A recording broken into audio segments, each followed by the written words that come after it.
깊은 교육 채널.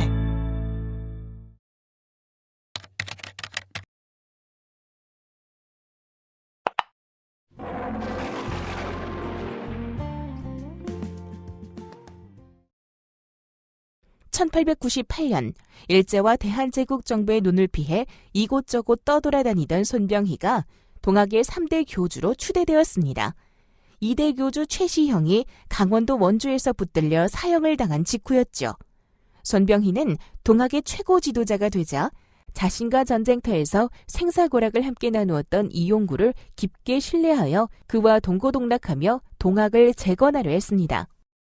그때 우리가 같이 지냈던 시절에는 한 가족처럼 잘 지냈는데. 그러게요.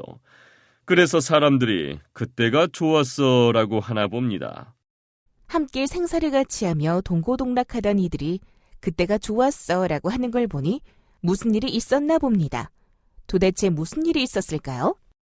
나는 당시 정부에 발각되면 곧바로 잡혀 죽어야 할 처지였기에 일본으로 망명을 떠나 있었어요. 따라서 국내의 동학일을 어느 누군가에게는 맡겨야 했는데 그 일을 이용구에게 위임한 거지요. 그런데 글쎄 고양이에게 생선 가게를 맡긴 꼴이 되고 말았으니. 시간이 흐르면서 나는 손병희와 동학교단을 배신했어요. 그 발단은 대동회의 설립이었지요. 그렇습니다.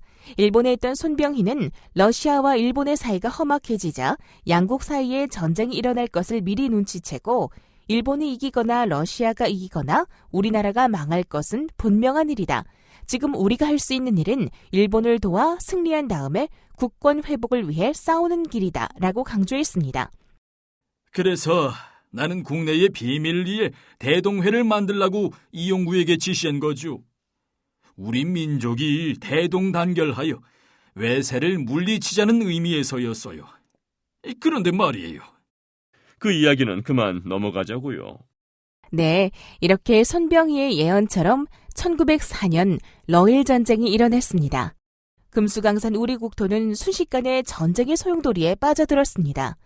조선 땅이 전쟁터로 변하자 손병희는 양국 사이에서 절대 중립을 지켜야 우리 민족에게 이롭다면서 대동회 이름을 중립회로 고치게 하더니 세계 문명에 앞장선다는 의미에서 진보회로 재개정하게 하고 단체 회장을 이용구에게 맡겼습니다.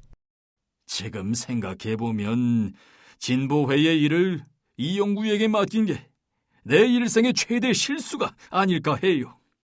당시 동학교도들은 사람의 발길이 닿지 않는 산골에 사는 경우가 대다수였는데 그들은 교주 손병희가 일본에서 진보회 조직을 명했다는 소식을 아름아름으로 전해 듣고 너도 나도 진보회에 가입했습니다.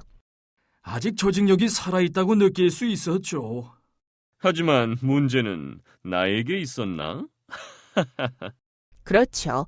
생선 가게를 지키던 고양이처럼 이용구는 진보회가 전국 조직으로 커지자 생각을 달리했습니다. 손병희는 분명 진보회를 조선의 자주 독립을 위한 단체로 만들 생각이었습니다. 그러나 이용구는 친일단체인 유신회와 비밀리에 손을 잡고 진보회를 친일단체로 탈바꿈시켜버렸습니다. 여기에 더 나아가 친일파의 거두 손병준과 손을 잡고 친일단체 일진회를 만들어 본격적인 친일 행위에 나섰습니다. 우리 민족의 입장에서는 천하의 몹쓸 짓을 이용구 자네가 한 것이야. 그야 누가 잘잘못을 탓할 수 있겠습니까? 모든 것을 역사가 판단할 일이지요. 더 어처구니 없는 일은 이용구가 친일파가 된 줄을 모르고 있던 진보 회원들, 즉 동학교도들은 회장인 이용구가 권유하니 너도 나도 일진회에 가입하기 시작했습니다. 그런데 이상한 점이 있어요. 이용구가 친일 행위에 나설 때 손병희는 무엇을 했을까요? 나는 일본에 있었기에 국내 사정에 어두웠어요. 더구나 이용구를 워낙 믿고 있었기에 그가 친일파가 된 줄은 꿈에도 생각하지 못했어요. 그럼 이용구의 친일 행각을 손병희는 언제 알았을까요? 1905년 을사조약 체결로 이용구의 배신을 눈치챘어요. 일진회가 을사조약 체결에 찬성하는 성명을 발표했거든요.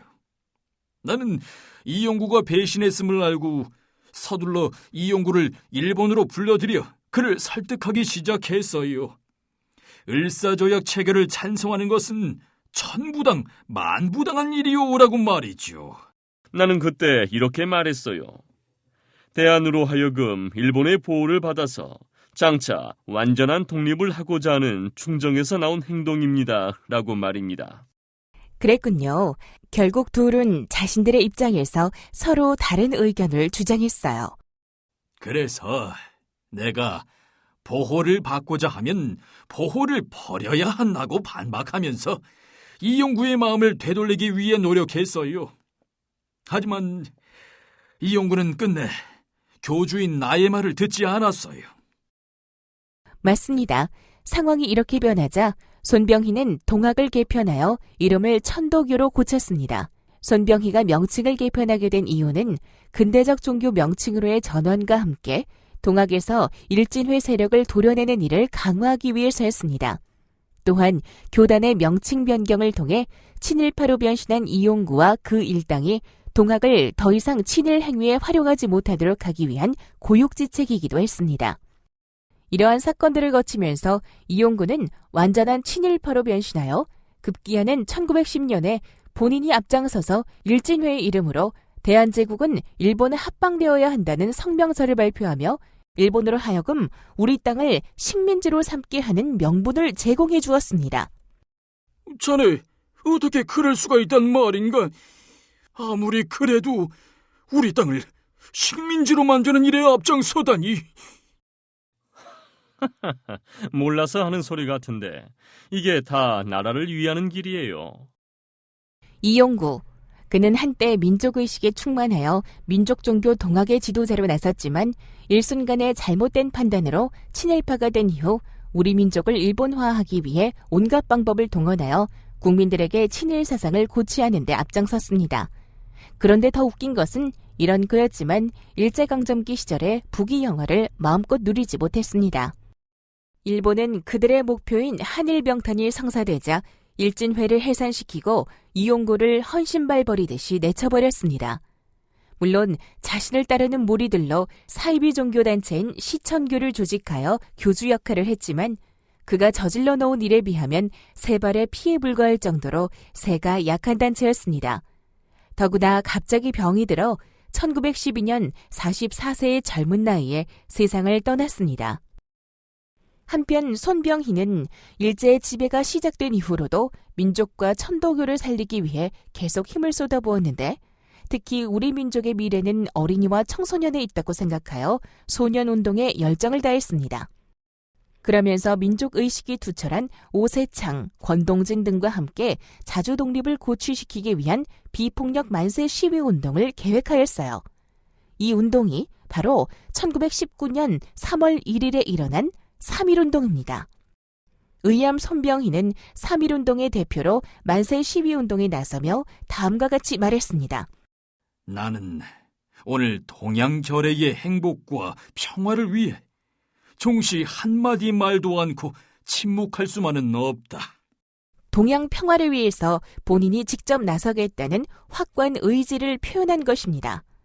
하지만 애석하게도 그는 3.1운동의 주동자라는 이유로 일제 경찰에 붙잡혀 3년 징역을 선고받고 서대문 형무소에서 힘든 삶을 살다가 1922년 세상과 작별했어요. 그의 나이 62세 때의 일이었습니다. 밤하늘의 무별 중에서도 유난히 밝은 샛별 같은 민족 지도자 한 분이 일제의 탄압으로 인해 생을 마감하게 되었습니다. 영상 잘 보셨나요? 오픈교육 채널 라이브 아트. 좋아요와 구독 버튼 잊지 말고 눌러주세요.